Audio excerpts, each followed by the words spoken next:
Um, oh goodness, recording is in progress. Just so you know, it's being recorded. Welcome to the first webinar. This is a bit of a taster for the Violence and Vulnerability Reduction Master's degree at the University of Maryland, Baltimore, in cooperation with Coventry's Center for Trust, Peace and Social Relations in the United Kingdom. And so these brilliant panelists that you see in front of me here will all be participating in that course in various ways and in various aspects. And so hopefully this will give you a bit of a taste of some of the things we'll be talking about, and maybe you'd like to know more. Lauren is going to post 2 links in the chat. There's both a master's program as well as a certificate. So one will take longer than the other, and all of the information will be on that website there. Great. So I'll just do a brief introduction. In front of you here, we have Adam Baird, who is at Coventry University, and we have Tyrone Roper, who is a director in Maryland. I'm Ali Jones. I'm an assistant professor at Coventry University, and shortly we'll be having Dr. Haywood coming to join us, who is also working in Maryland, I believe. Great.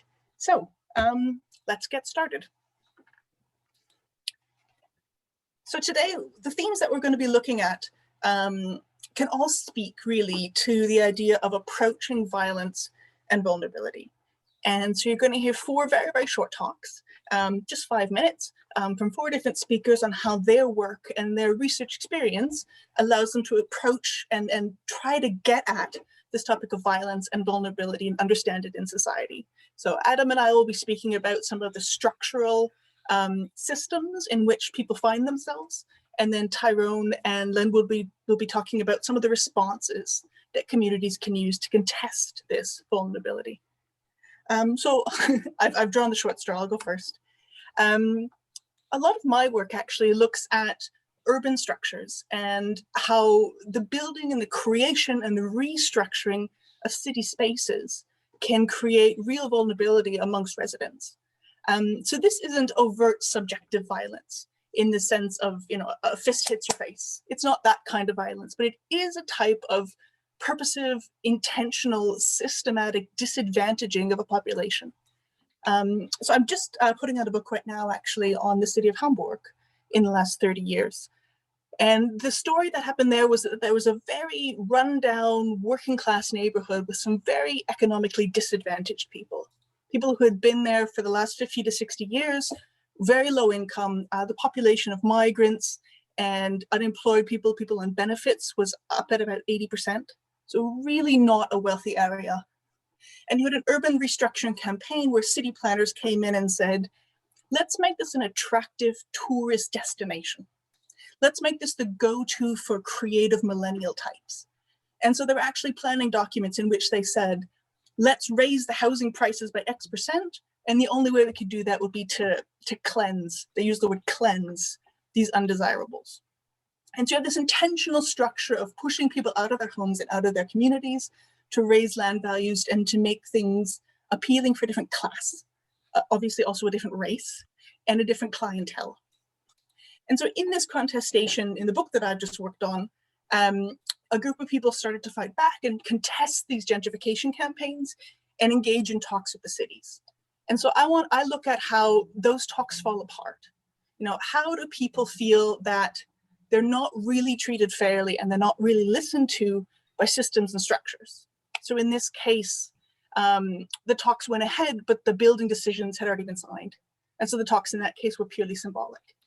So then I try to investigate, how do people then feel really disadvantaged and really left out of decisions about their cities?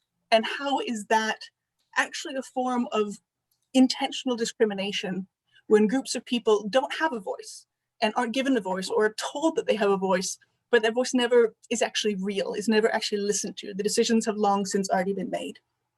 Now, in this particular case, this led to 30 years of protests, of violence, of things being burnt down, of trash cans having bombs in them, of riots, etc. So millions and millions and millions of euros in damages that really could have been avoided with a simple conversation. But that conversation prefaces that different groups of people have access to the public sphere or to the place where decisions are made. And so a lot of political thought is centered upon this idea, this Habermasian idea, really, that different groups get to come to the table in society and discuss with each other. But as we've seen lately, that's not always the case.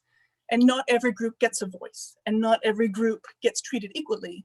And a lot of groups think they might have a voice, but that's always already been, maybe a lie is too strong of a word, but it's always already been disregarded from the beginning.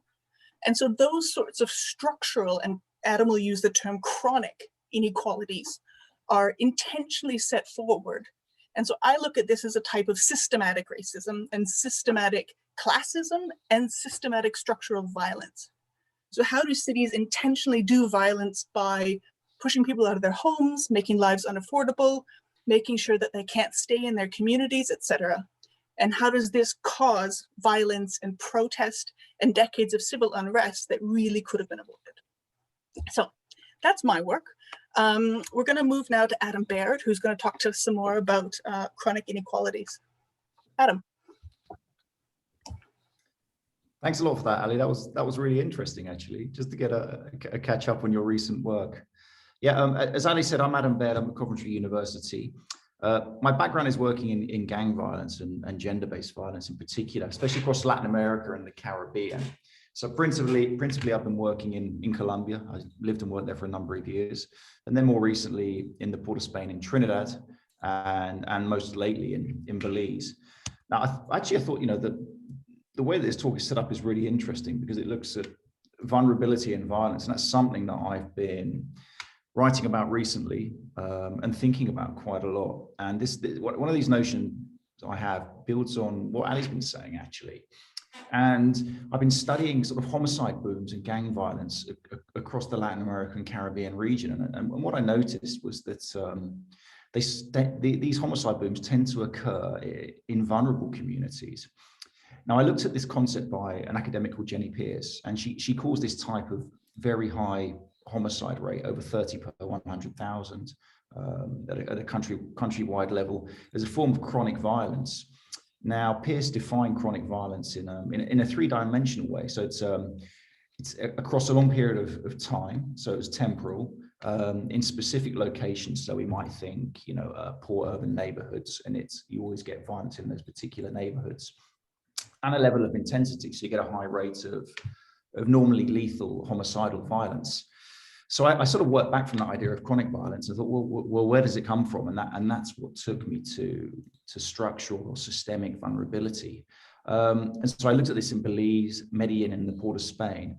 And working in poor communities, what I noticed that they were chronically vulnerable through histories of colonialism, exclusion, failed development models. You've got places like the Southside Belize City, which is incredibly poor. Some of the poor, what they call comunas populares, the poor neighborhoods in Medellin, up the mountainside in Colombia. And some of the portside neighborhoods, such as Ceylons in the Port of Spain. Now, what's really interesting is they've got three-dimensional vulnerabilities as well. So again, these are specific areas, specific neighborhoods which have always been poor. Invasion neighborhoods from people fleeing from slavery, for example. They've always been poor. They've always had an intense level of vulnerability. So they've been extremely poor. Some of the young populations I was working with in Belize would turn up to our workshops, and the first thing they would ask for is to be fed, very intense levels of exclusion and poverty. And they tend to be in the same places. So there's these peripheries of cities, which are consistently poor neighborhoods. And so what I noticed connecting the dots between these is that some of these neighborhoods had spiraled into what I call homicide booms, extreme levels of violence, 15 to 20 years ago. And this is, and my argument is essentially says that we only get severe levels of community violence, severe levels of homicidal violence in communities where we have pre-existing chronic vulnerability. And it's a way of trying to focus the discourse on systematic and structural exclusion, which is something that Ali just alluded to. And a couple more things I would say on this, because I know we don't have too much time, but I think it's important just to think in what it's like to live in those settings. And the discussion we had yesterday was how this could be perhaps reflected by talking with everyone participating in this seminar. And I remember speaking to young men who join gangs in these settings, and it's like, well, why did you join the gang? And they say, well, look at this neighborhood, look at my opportunities, look at my options. I can't get ahead. And the gang in these settings presents itself as like the golden ticket, the best way to get ahead, or the best way to build a productive male identity, because they're wealthy, they have motorbikes, etc. So these types of figures in those settings of limited options and structural constraint, they become very attractive, right? So I think a question to ask is, how can we empathize with that situation, and what would we do if we were in their shoes? Would we join a gang in that particular setting? So I think it's important to maintain those things in mind. And also, perhaps one more thing I'll leave on the table, perhaps for people to think about. In somewhere like Belize, it's Caribbean, Central American country. I mean, there's a lot of, there are drugs and guns across society. And in fact, I'm from London. There's a lot of drugs across all classes of society in London. But what you tend to find is you get violence epidemics where you get vulnerable terrains. So it's difficult to say that guns are objectively violent or drugs are objectively violent, but there's something in there in the way that these interact with vulnerable communities that end up leading to violence. So I think there's some very important questions we need to ask about the social terrains in which these levels of violence occur. So I'll leave it at that, because perhaps there'll be some more questions. And then I think I'll hand back to Ali, or hand straight over to Tyrone. I'm not sure which way it works. Please, Tyrone. All right. Good afternoon, everyone. Ali, Adam, thank you both for sharing. Adam, you actually gave me a great segue. I know when we spoke earlier, my lens right now, I can definitely speak to the etiology of violence and vulnerability. You spoke about the social terrains and those things that lends itself to individuals becoming violent. What we understand is the act of violence is always a secondary or tertiary reaction to some stimuli. So for me, I just really want to kind of just focus in on things a little differently, because I come from a lived space, understanding violence. So I always kind of preference to begin things this way is, I'm truly just a hood boy God decided to find grace upon. So for my background, I grew up in an extremely violent home, very abusive father. That was just my background. My oldest brother was shot and killed. I was shot. To this day, I still have a 9mm slug in my back. But I understand violence, and God has allowed me to be in spaces where I can really help to promote and reduce the violence that occurs in urban communities. So the one thing that I really wanted to chat briefly about is just passionate mentorship, and why passionate mentorship is so key and vital to the success in reducing violence and vulnerability, because I really want to stay on topic here. So for me, that's one of the things where I don't feel we give enough attention to. So when I think back over the course of my life and how I kind of matriculated through life, it was really through the caring and compassion of men and women that found value in who I am. And it was outside of me really, Adam spoke about it. I had an opportunity to join gangs. I was saturated in the gang environment. But for whatever reason, I was surrounded by men that were not DNA family, but they found time to be able to invest their time and energy into me as a young man. And those things lend itself to me to really becoming the man that I am today. One thing that I know to be true is data shows that about 95% of youth that are involved in mentorship become mentors when it's their time to give back. And that's one of the things that I do now, one of the things that I'm passionate about here as the director of the Community Engagement Center for UMB. We provide a number of provisions for our neighbors here. Our primary focus is Southwest Baltimore, while we do open our doors and reach our tentacles out to West Baltimore as well. But what we provide are programs, services, supports, trainings, and activities. Those things are really geared towards empowering individuals within these communities to better understand the strength that they have as a people. While our lens is not very specifically towards the reduction of violence, it's nested in there, right? It really is. It's nested in there, teaching individuals about themselves, how to navigate, how to understand emotional intelligence and what spaces you are that cause you to be vulnerable. So I'm going to go ahead and stop there, and I'd love to be able to answer some more questions. I didn't want to share too much. Great, thank you so much, Tyrone. Every time I listen to you gentlemen talk, I just get so excited. I have so many things that I want to discuss with you. Why don't I start us off with a question, a general discussion question. And I want to say to the audience, if you have questions, please do pop them in the chat and we'd be happy to address them. So we want you to help drive this part of the seminar as you see most interesting. So one thing that I found really interesting was the mention of gender in your talk, Adam, and of race and class in both of your talks. And so can you speak a little bit more about how gender, race, and class play out in terms of structures and chronic systems of violence in your research and in your everyday work and your everyday actions? Ali, is that for me to start? For the both of you, so go ahead. Tyrone, shall I start? Yeah, I'll tag right behind you, Adam. I'm having problems hitting my mute button here. Yeah, great. Yeah, well, I think what's really interesting is that when we look at high violence communities or urban settings, we tend to note that the vast majority of those using lethal violence tend to be disadvantaged young men. And simultaneously, the vast majority of the victims of homicidal violence also tend to be young men. Violence in communities is gendered. We may find that, in the communities I've worked in, women are much more likely to be victims of sexual violence, etc. Right? So the way that vulnerability impacts individuals in communities is deeply gendered. But certainly, if we're looking at the protagonists, they often tend to be these disenfranchised young men. So I think it's about asking the right questions in those settings. So what is it about gang spaces that are gendered and attractive to young men? Why do they see them as opportunities, as sites of success? As I've called them in the past, sort of masculinization opportunities. When you don't have very many attractive opportunities, joining a gang sometimes seems like the best ticket. And having the status of a gang member, being feared, respected, having money, having girlfriends, having motor cars, and etc.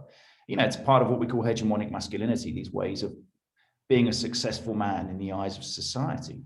And I'll just maybe end with a small anecdote. I remember talking to a gang member in Medellin, and I said, well, why did you join the gang? Why didn't you get a different job? And he said, well, first of all, there aren't many jobs. They're all really badly paid. But he said, I was offered a job, and it was packing biscuits in a factory. And he says, Adam, I don't grow up dreaming of packing biscuits in a factory. And, the gang route was far more attractive. So, these are conundrums that we need to deal with. But certainly, I think to respond to these situations, we need gender differentiated responses. So how do we work with young men specifically in these settings? And whilst we're focusing on gangs, we can't forget women, because the gang space is obviously one that may be dominated by men, but they interact with women as well. So how do we work with women in gang affected communities as well? And what do those gender differentiated approaches look like, essentially? Yeah, great point. So in addition to that, I do want to echo that the rate of violence, particularly here in Baltimore City amongst young women, is increasing as the perpetuators, not those that are receiving the violence, but that number is starting to increase tremendously. The other thing that's really shifted, Adam, and I'm sure you're aware of this, is just the nomenclature around gangs has really shifted to family.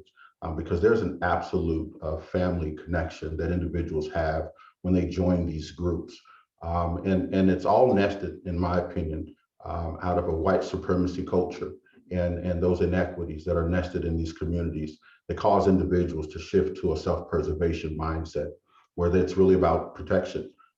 That's what it comes down to.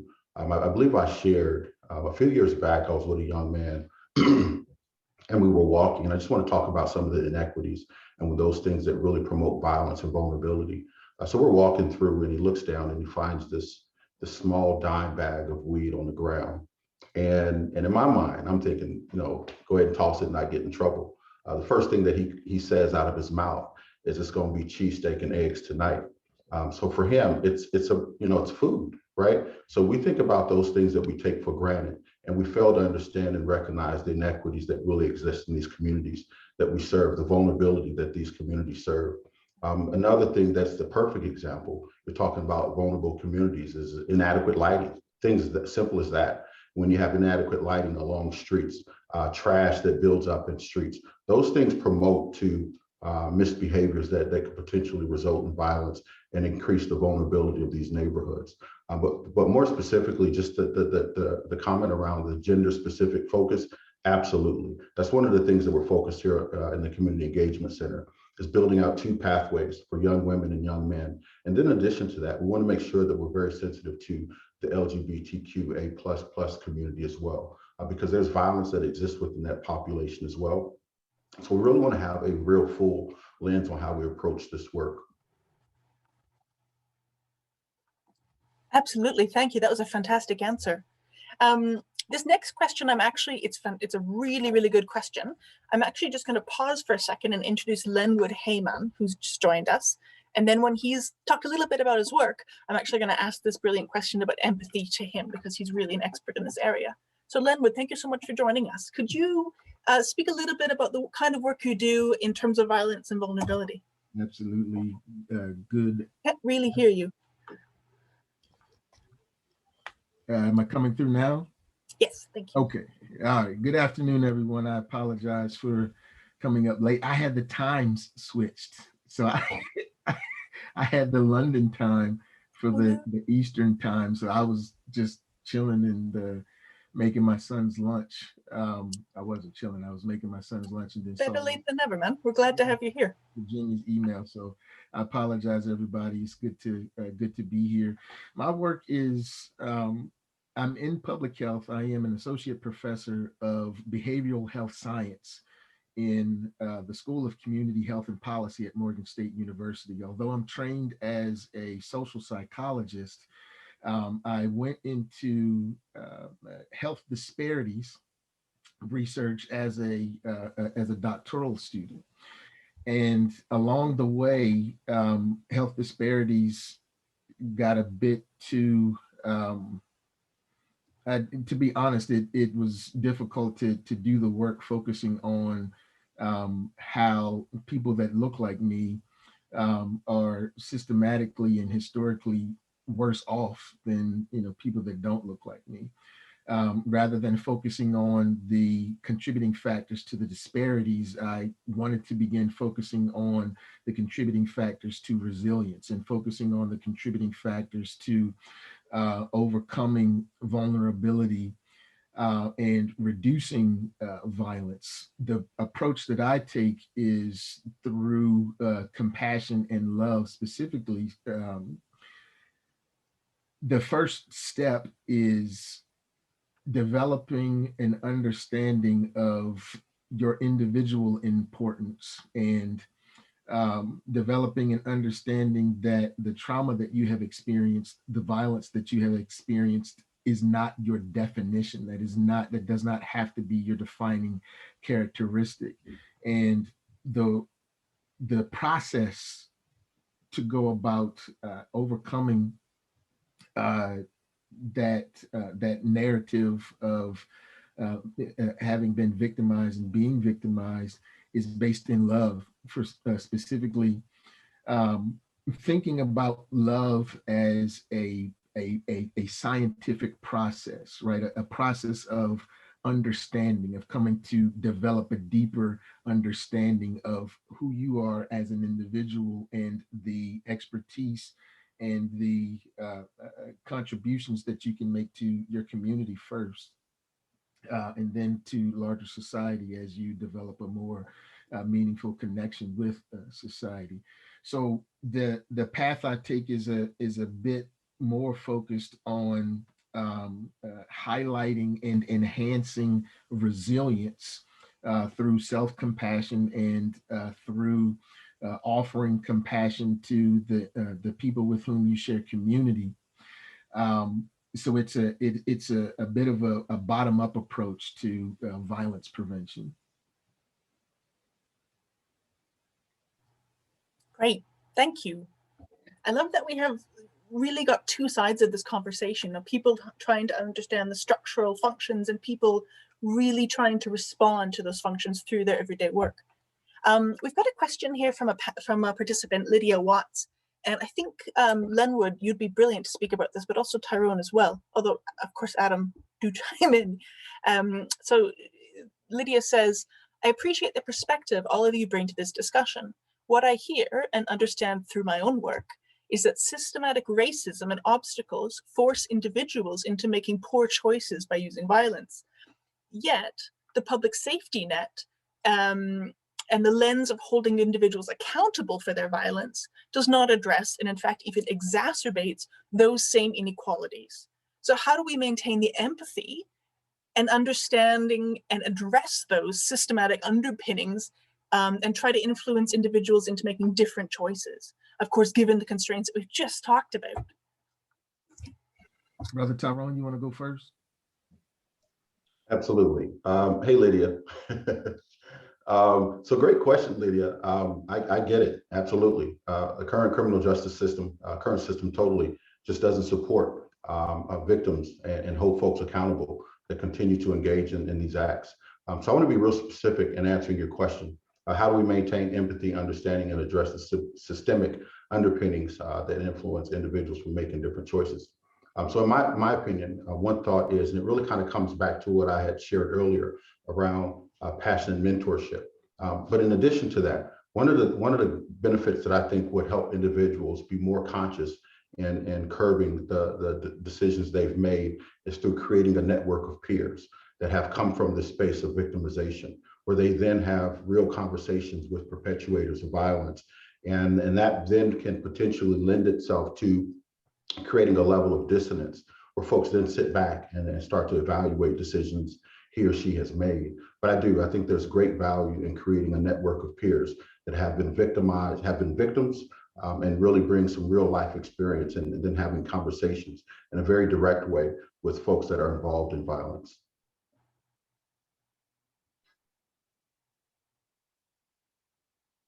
The brilliance in that response, first things first, the brilliance in the question and then in the response is that it requires a partnership, right? The same way that this conversation based on Lydia's question has to be had.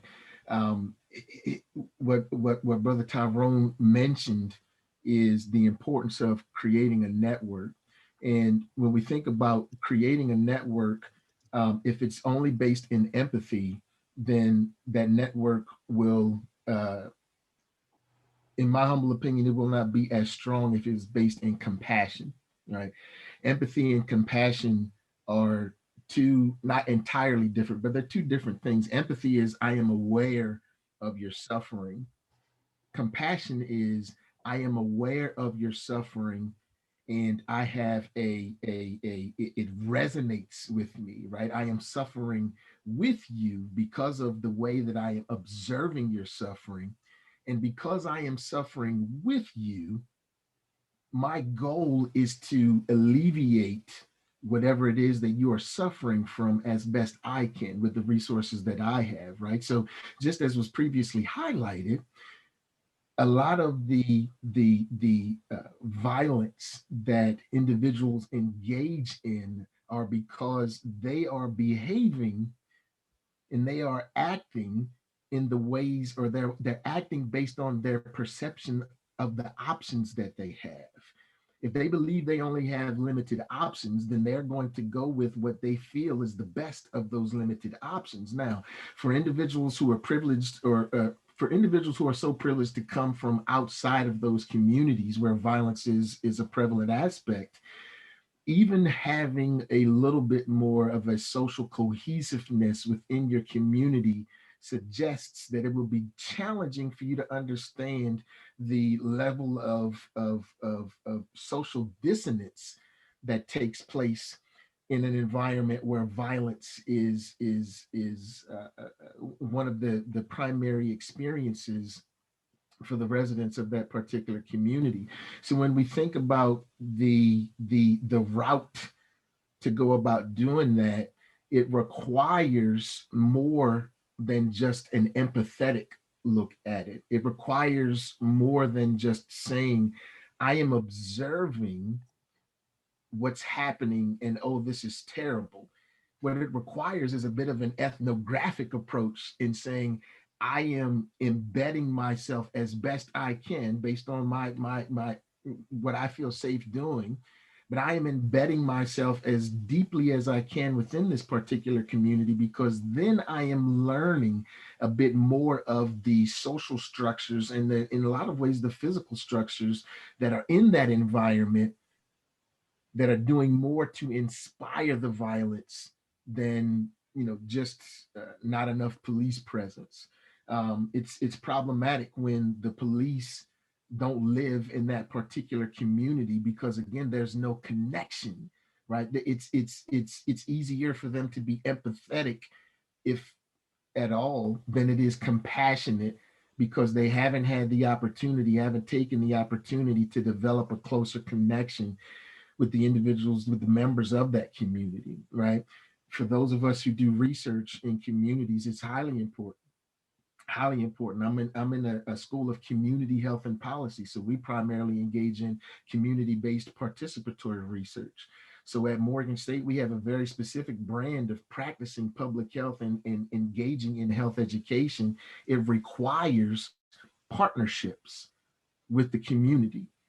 Just like Brother Tyrone said, partnerships, mentoring networks. This is the way that we address violence, and we really address the social causes of violence.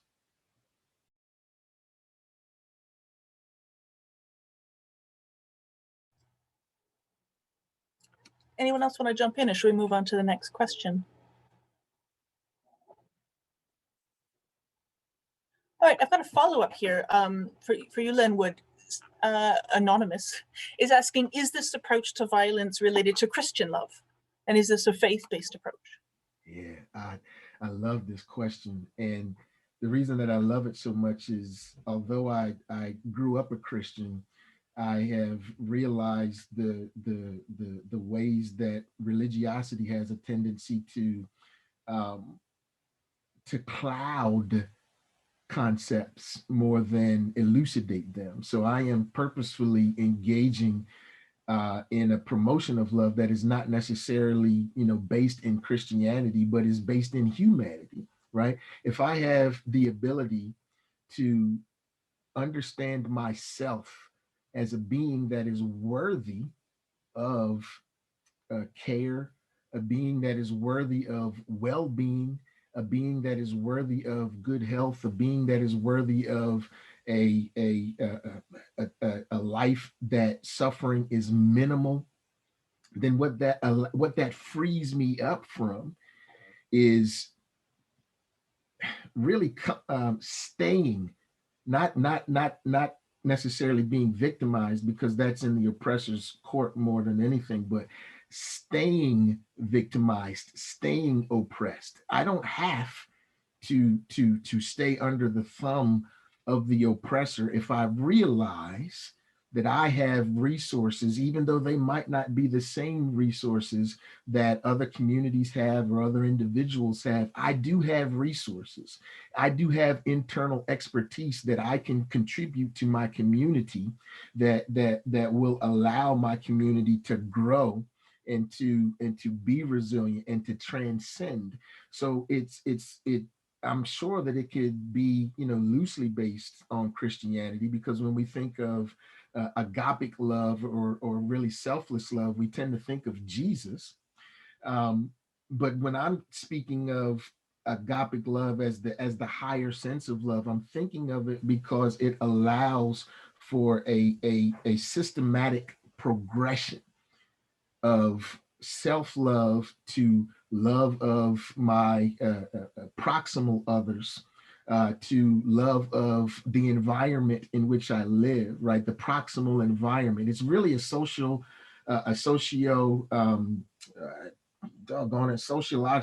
socio-ecological, knew I was going to get it eventually, a socio-ecological model of love as I'm presenting it, where it starts with the individual and it broadens eventually out to the community based on that person's capacity to love themselves enough to be able to offer love to other people. So not entirely really based in Christianity. That's a fantastic answer. Thank you. I've got two questions coming up for Adam about the Caribbean and Belize. But first, I've got a question sort of to all of us, I imagine, from Bonnie. And Bonnie says, what can older white women who want to do something do to most effectively support these sorts of efforts to address the vulnerability and violence in our communities, and particularly in the primarily Black communities, which are the parts of communities where we are not really seen as belonging? And I mean, I share this question: how can we best be allies? What can we do to support, knowing that we have a privilege that puts us in a different community category?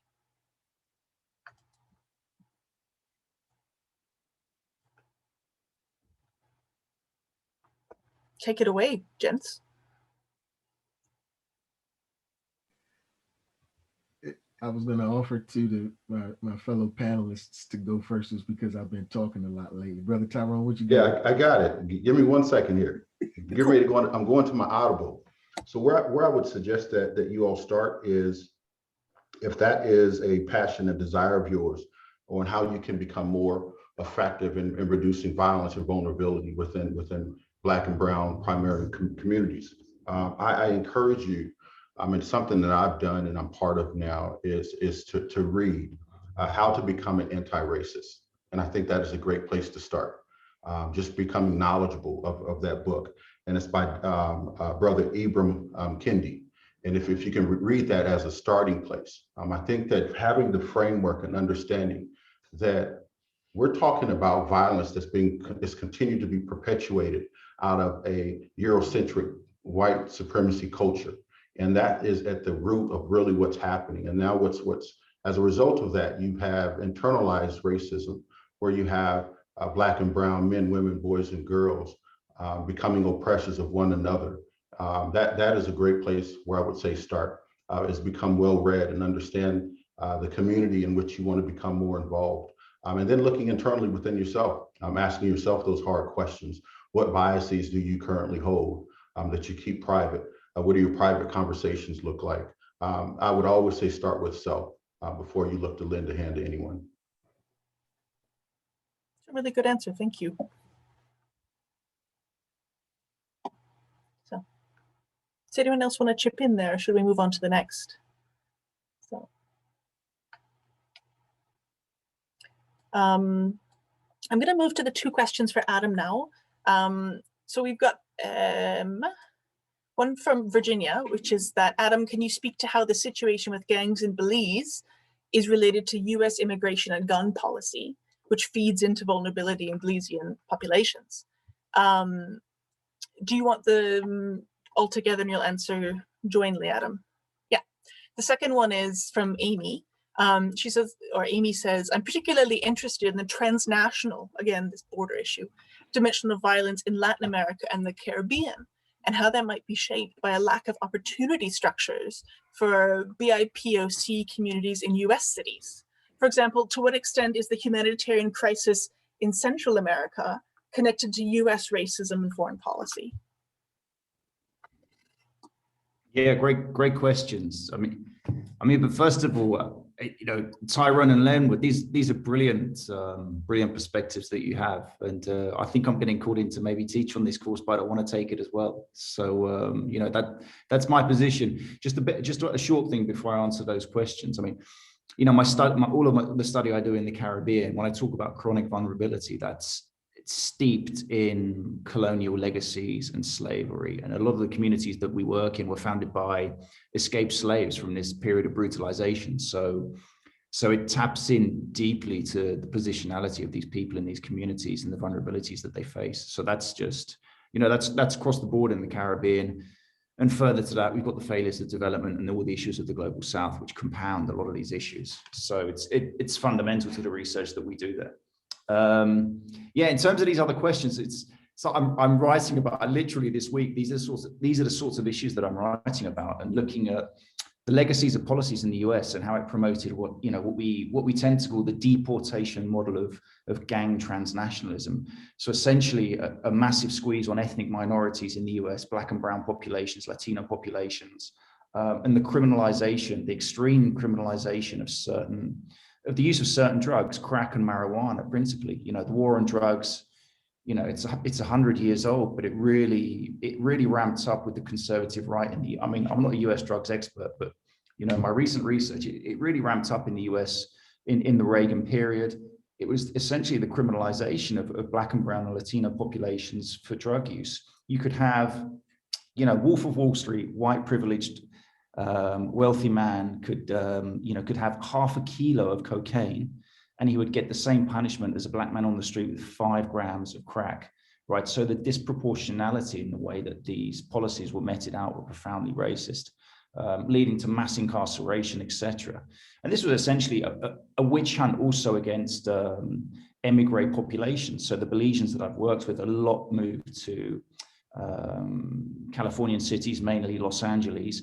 And so when there was a massive squeeze put on gangs, particularly following the crack epidemic in the 1980s, there were rushed through deportation policies put in place. And a lot of these men in gangs were deported back to their home countries. And so you had the phenomena of the Maras in Central America, the Northern Triangle countries of Honduras, Guatemala, El Salvador, and perhaps the slightly forgotten case, which is Belize. So you had a lot of Belizeans who were in the Bloods and the Crips, which Creole and Garifuna men migrated to because of race and language delineations. They joined the Bloods and Crips. They were deported back to Belize City and to a very young nascent country, which only gained full independence from Great Britain in 1981. And this is, you know, a few years later, you know, Bloods and Crips are turning up into Southside Belize City, which is an extremely impoverished part of the city, which we've discussed. And so from there, gang identities took root, later fragmented, and gave rise to significant gang violence on Southside Belize City. One of the significant problems, I think we touched upon it as well, is the flow of guns into the country. Surprisingly, actually, in Belize, most guns come from Guatemala, which is a post-conflict country, which is full of AK-47s and that sort of thing. But a lot of ammunition comes down through the USA. And just before we got online, we were having a chat with Virginia, and there's been a recent literature about the flow of ammunition and weapons south of the border into these countries, causing huge amounts of problems from Mexico down towards Panama, and Belize is one of those.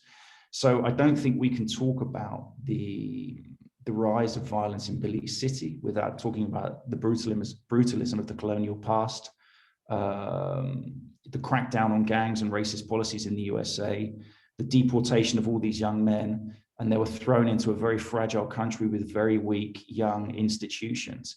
And then and all of their neighbors are very weapons rich. So it was essentially a potent cocktail for these things to happen. And unfortunately, there was a violence boom in Belize 20 years ago, and they still haven't recovered from it. And they have some of the highest homicide rates in the world. Thank you so much, Adam. I'm actually going to move to a question for me. I apologize. So the question is, you talked about protests being the one way that some groups can have their voices heard. And can you speak a bit more about that? Absolutely. So one of the things that I try to look at in my work is how the use of the body and how the use of a physical embodiment on the streets can become a form of language. And that form of language is almost always a last resort. But it's a last resort in a situation where peaceful methods just have failed or have not worked. So I keep talking about this book I'm just putting out because I'm doing the editing on it right now. So it's looking at a situation in Germany where in this neighborhood that the city said, let's literally cleanse all these undesirables and bring in some rich white people, essentially. And the people said, no, we don't want that. So they signed petitions and they wrote letters and they met with their government representatives. They had bake sales. They did everything that you would try to do. You know, they sat down in round tables with their ministers and they said, look, this is what we want. We live here. This is our community, et cetera, et cetera. But none of this worked. And in fact, as I said, in this case, in Germany, the paperwork had been signed. So on a Wednesday, there was a roundtable meeting with the Minister of City Planning saying, you know, this is how we could use this space, and we could do all of these things. We could have a kindergarten, we could have a park, we could have a senior center, we could have a cafe for low-income people to come and find community. And then on the Thursday morning, the bulldozers arrived because the paperwork had been signed months ago. So all of these peaceful methods and all of these ways of speaking in a democracy that are expected of us according to the social contract, whereby we give up the right to use violence in exchange for the protection of the state, all of these things failed, essentially. And then these people tried to talk to politicians and said, look, we don't want a tourist area. We don't want a bunch of bus loads of tourists coming in to see musical theater. We want a space for community. We want affordable groceries. We want places for our kids to play. We want to be safe. We want to stay living in affordable housing.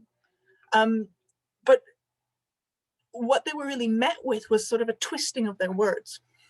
So I talked about recuperative coding. So I'll give you an example.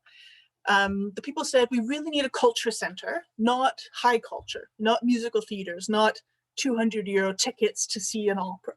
What we want is a culture center where my neighbor's band can play a show and it can be free, you know, or where we can have culture of the lower classes, culture from below, culture for the everyday, popular culture. Where can that be shown?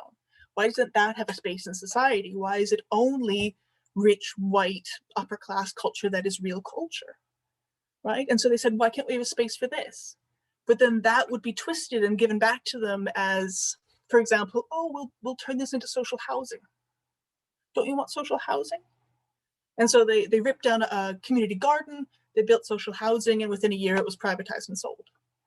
And so there's so much disenchantment and disillusionment with these peaceful methods of language in all of its forms and with communication that after 2 or 3 years of this, people said, look, we're not getting anywhere. And as soon as they started to light things on fire, change happened. And they were able to say, no, we don't want a music theater. We don't want rich white tourists. We want a grocery store. You know, we want a kindergarten. We want a park. We want affordable rent. But I interviewed 42 of these people. So they what you would call autonomists, house squatters, or the black bloc. You know, like when you see a protest and there's people with black balaclavas marching in that's core at the middle, and they're the ones who are willing to get violent. So I spent 9 years tracking them down and talking to them. And these guys all said, violence was our last resort, but nothing else worked. And the second we started using it, we got results. And so that's what I'm talking about, that sort of language and way of making one's voice heard when everything else had failed. So I'll go to the next question. This is a good one. Can I yes, a little bit to that, if you don't mind?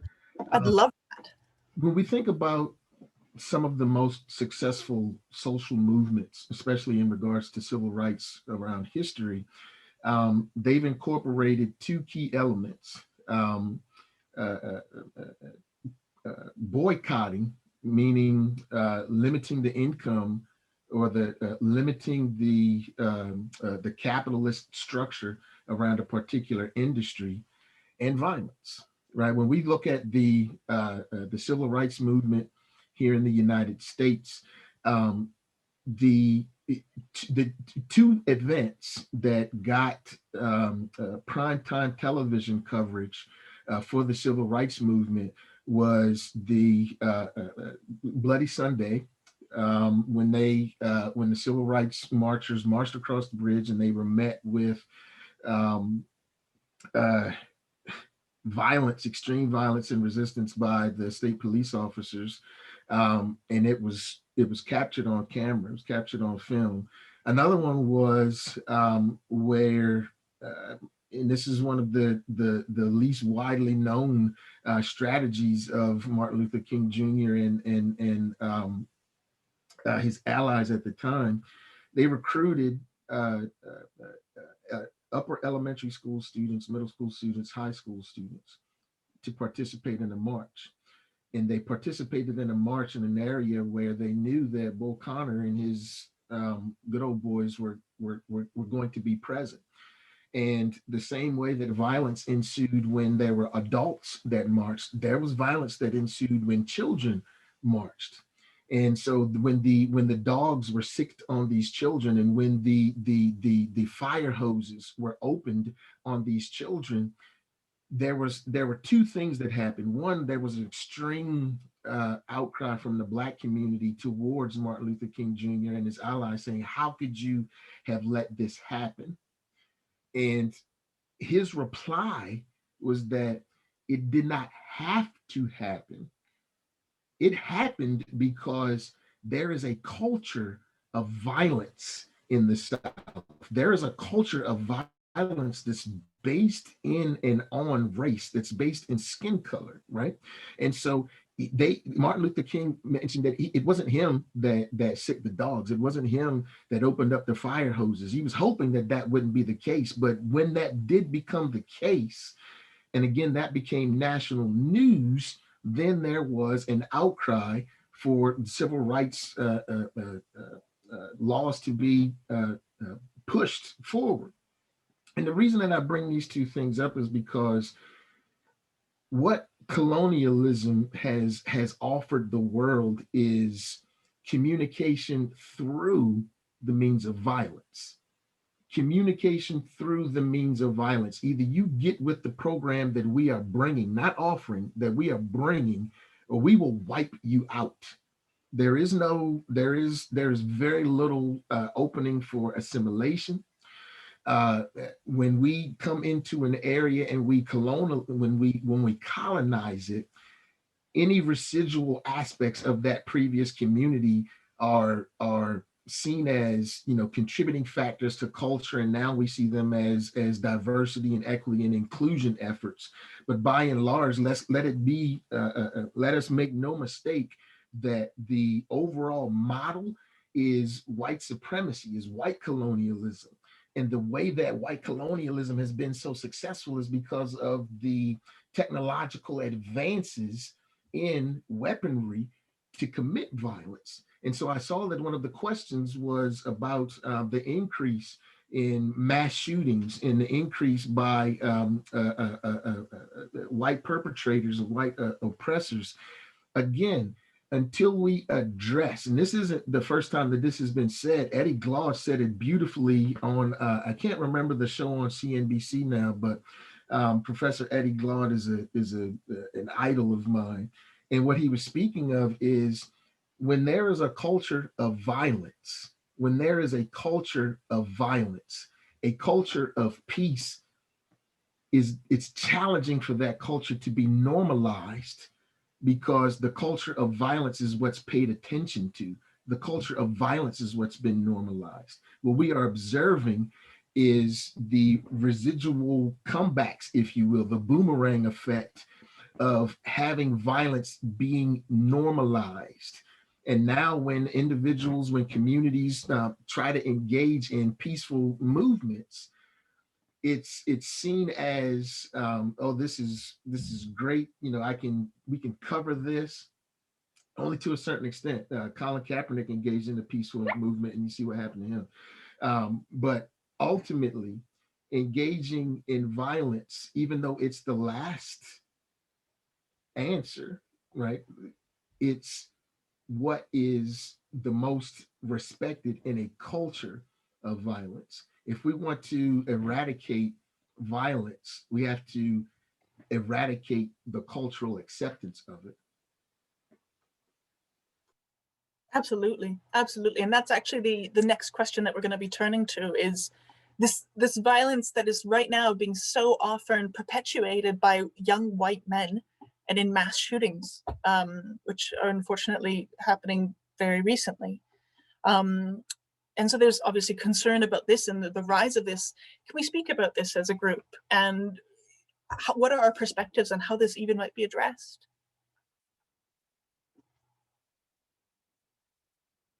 Gents.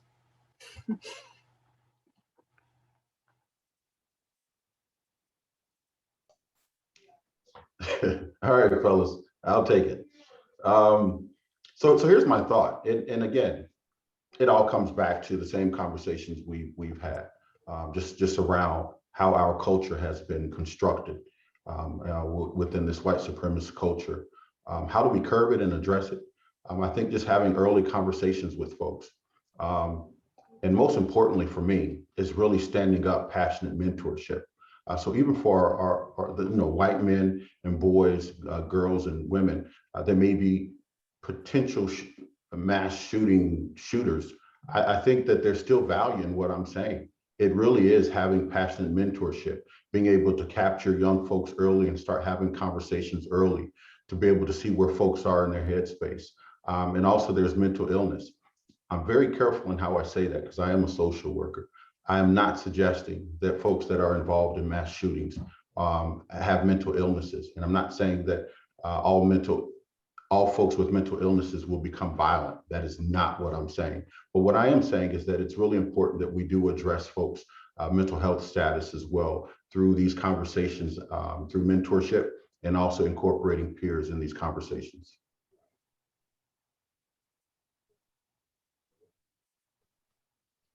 Yeah, I'm actually gonna chime in very quickly. I think it's important to create new cultures and to create new notions of what is acceptable and what should be the norm. So the project I'm working on right now is on the anti-fascists. So looking at people that say, no, I am in my being, in my whole, in my politics against fascism, against racism, against white supremacy, and then how that relates to anti-racism. So how do you stand up and be an anti-racist? And there's some really interesting historical examples here where there were some pogroms happening in the early 90s, where 150 migrants were trapped in a burning building, for example, and the building was lit on fire in Rostock, which is a town in Germany. And so what can one do in those sorts of cases? You know, how can one change the tone in cases where you have attacks on migrants or where young white men are engaging in mass shootings? So in this one example, a lot of the anti-racists and the anti-fascists rented a bus, and they drove up and they linked their arms and they stood in a circle around the building with their arms linked and said, no, you won't light this one on fire. Because in this case, for example, the police had decided not to engage and not to intervene. And so those sorts of citizen cultures where these people said, no, it is perfectly normal for us to go and link arms and simply stand in the way. And how can we extrapolate that? And how can we make that a culture whereby, and this ties back to Bonnie's question, whereby people who aren't being targeted, you know, I'm an immigrant, but I don't have colored skin. You know, how can I be an ally and how can I support people who are targets of this vulnerability and targets of these horrible attacks? You know, how can I link my arms and stand in between and put my body there? So for me, that relates to protest, to peaceful protest and militant protest. But I think there's other ways of doing that as well, of putting your body in between and saying, no, this is not the culture we are living in. Ali, could I make a comment? I mean, Please. Like about these, these like mass shootings. I can't really say much about that apart from gun control, and I'll leave the debate about gun control with you Americans. But yeah, it's quite clear in the settings that I've studied that when guns flood in, homicide rates go through the roof, right? And that's one of the simplest correlates. So I'll plant that one there. But I suppose my real comment was, you know, in the places that I've worked, there's so much commonality with what Tyrone and then with what you're talking about. Is there's so much sort of shared dynamics of oppression, marginalization, and vulnerability. And I think that's really striking. You know, comparatively, it would be fascinating to look at all of this, because if they're shared problems, potentially there are shared solutions and shared knowledge and shared learning we can get at. But you know what's struck me in my experience of doing ethnography is just like some of the anger amongst these young men. I mean, they're, you know, on Southside Belize City, they are angry. You know, when I speak to the police, they say these kids, they'll kick off about anything, but they turn the anger inwards. So there's a type of fratricide about, young Creole men killing young Creole men. And I'm just like, you know, why aren't they revolutionaries? You know, why aren't they a bit more Malcolm X and a bit less gangster? So I just, I wonder out loud in those situations, how do we turn that anger into something else? They should be angry. If they're dealt that set of cards, they should be extremely angry. I would be extremely angry and frustrated. I would probably be getting into trouble, right? So it just, a question for me is always, and with the community organizations I'm working with, how do we channel that anger from this like internal destructive behavior into something a bit more revolutionary? Because I think that the violence that I see in communities is reflective of a type of rebellion, a rebellion against structural and systematic repression. But it's a self-consuming rebellion. It's often directed inwards. So how do we channel that into something positive and structural change making? I mean, I know these are big questions with no easy answers, but it's frustrating, and it would just enhancing that energy and turning it into a social revolution is it's a bit utopian, but I think that's the direction that it's useful to go in with these communities where it's possible, mentoring maybe, Tyrone, and all these sorts of things. Thank you so much, Adam. We're going to actually wrap up there. We're right on the hour. I don't want to run over time, but these are the kinds of conversations that we want to be having more of. These fine folks will be involved in this program. So if you'd like to know more and to engage with this really exciting, I think it's first of its kind type of training. I've never seen anything like it, and I can't wait to be a part of it. Please do check out the links and feel free to ask any questions by email. So thank you all so much for your fantastic presentations. We've been really lucky to have you here. Thanks, everybody. Thanks, everybody. Take care. Brilliant. Yeah, thanks so much. Take care, guys.